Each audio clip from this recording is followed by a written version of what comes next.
was 27 years old, I left a very demanding job in management consulting for a job that was even more demanding, teaching. I went to teach 7th grade math in the New York City public school. And like any teacher, I made quizzes and tests. I gave a homework assignments. When the work came back, I calculated grades. What struck me was that IQ was not the only difference between my best and my worst students.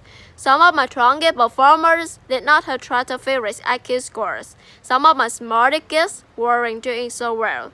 And that got me thinking, the kinds of things you need to learn in 7th grade math, sure, they're hard, crazy Earth desomorphs the area of parallelogram, but these concepts are not impossible, and I was firmly convinced that every one of my students could learn the material if they worked hard and long enough. After several more years of teaching, I came to the conclusion that what we need in education is a much better understanding of students learning from a motivational perspective, from a psychological perspective. In education, the one thing we know how to measure best is IQ, but what if doing well in school and in life depends on much more than your ability to learn quickly and easily. So I left the last room. I went to graduate school to become a psychologist. I started studying kids and adults, and in all kinds of super challenging settings. And in every study my Western grades, who is successful here and why.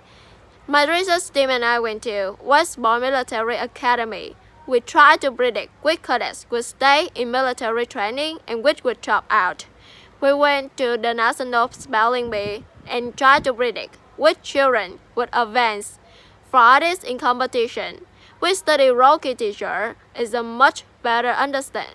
We study rookie teacher working in really tough neighborhoods, asking, which teachers are still going to be here in teaching by the end of the school years, and of those who will be the most effective at improving learning outcome for their students.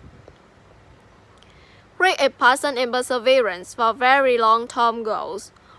Rick is having stamina. Rick is sticking with your future, day in, day out, not just for the week, not just for the month, but for years, and working really hard to make the future reality.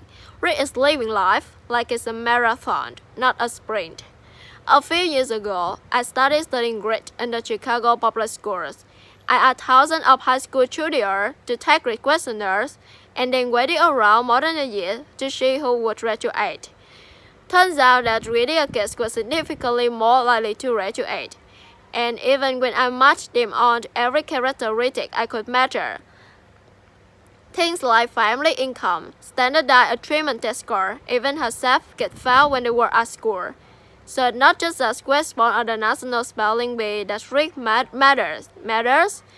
I also in school, especially for kids as Rick for dropping out.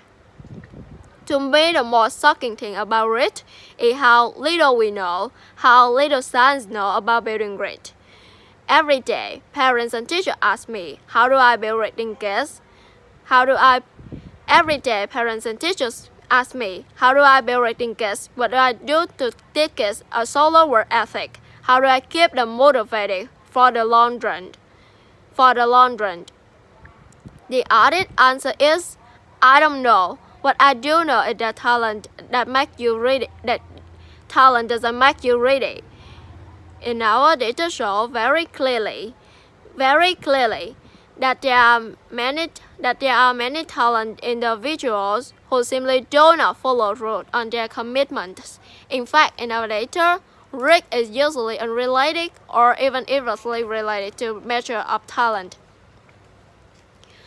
So far, the best idea I heard about building grit in kids is something called flow mindset. It is an idea developed at Stanford University by Carol Weck, and it is the belief that the ability to learn is not fixed, that it can change with your effort. Dr. West has shown when kids read and learn about the brain and how it changes, enroll in response to challenge, they're much more likely to persevere when they fail because they don't believe that failure is a permanent condition. So role mindset is a great idea for building grit. But we need more. And that's where I'm going to end my remarks, because that's where we are. That's the work that stands before us. We need to take our best ideas, our strongest intuition, and we need to test them. We need to measure whether we've been successful.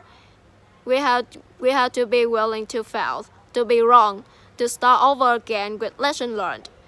In other words, we need to be ready and going our decades and readier. Thank you.